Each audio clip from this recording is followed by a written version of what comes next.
బిస్మిల్లాహిర్రహ్మానిర్రహీం. బిస్మిల్లాహిర్రహ్మానిర్రహీం. మిత్రులారా, నేను గతంలో ఒక ఎపిసోడ్లో చెప్పాను, అద్దీను యుస్రా అంటే ధర్మం చాలా తేలికైనది. మనను కష్టపెట్టేసి సంక్లిష్టం చేసే ఉద్దేశం ధర్మానికి లేదు. ఇస్లాం ధర్మం కూడా అంటే ధర్మం పేరుతోటి మనిషి కల్పించుకున్న విషయాలు అయితే కష్టతరంగా కనబడుతుంటాయి. కానీ ధర్మం ఇప్పుడు తేలికైనటువంటి విషయాలే చెప్పింది.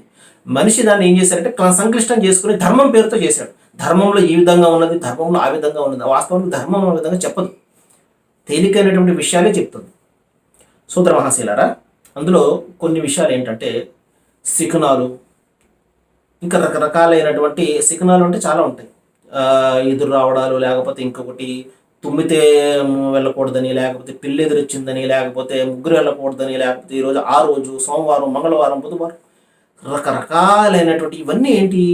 దీనివల్ల ఏదైనా మనకు ప్రయోజనము, లాభము, నష్టము ఒకవేళ కలిగింది అనుకోండి, నిజంగానే కలిగింది అనుకోండి, ఇంకా దైవం అన్న ఇదే ఒక ప్రశ్నార్థకం అయిపోతుంది కదా.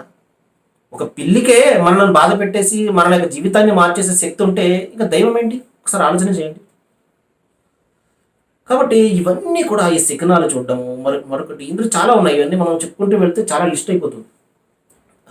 ఏదైనా కూడా ఇందులో వాస్తు వస్తుంది. అంటే వాస్తు అనేది ఒక సైన్స్ మాత్రమే. నాకు తెలిసినటువంటిది ఏంటంటే సైన్స్ ఒకటి. ఏ విధంగా ఇక్కడ కట్టుకుంటే వెలుతురు బాగా వస్తుంది, ఎక్కడ కట్టుకుంటే గాలి బాగా వస్తుందని మనకు ఒక ఆర్కిటెక్ట్ ఏ విధంగా అయితే చక్కటి ప్లానింగ్ ఇస్తారో అలాంటి ఒక ప్లానింగ్ ఇచ్చేది. అంతే తప్పించి నీది ఇక్కడుంటే నీకు నష్టం, అది అక్కడ ఉంటే నీకు లాభం అని చెప్పాడు అంటే మనిషి కల్పించింది అనమాట అదంతా కూడా. ఎందుకంటే ఇద్దరు వ్యక్తులను తీసుకువచ్చి సిద్ధాంతులను లేకపోతే వాస్తు శాస్త్రజ్ఞులను తీసుకువచ్చి చెప్పమంటే ఇద్దరు కూడా చెరో విధంగా చెప్తారు. ఈ విధంగా ధర్మం అనేది నిజంగా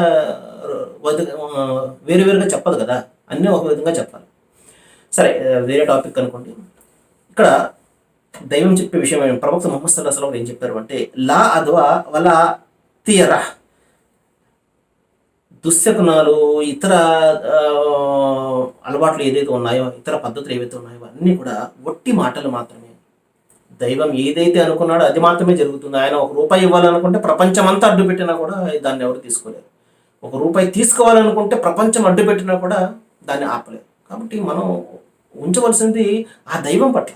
సమస్తం కూడా ఆయన చేతిలో ఉన్నది, చావు పుట్టుకలు ఆయన చేతిలో ఉన్నాయి, సమస్త వ్యవహారాలు ఆయన చేతిలో ఉన్నప్పుడు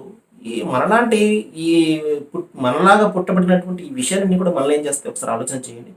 ఈ విధానము మనలో ధైర్యాన్ని నింపుతుంది.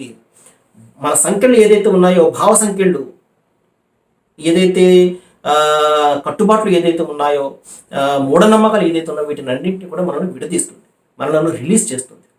రండి ఇస్లాంని తెలుసుకుందాం. వాకిరుద్దామని అల్హమ్దులిల్లాహి రబ్బిల్ ఆలమీన్.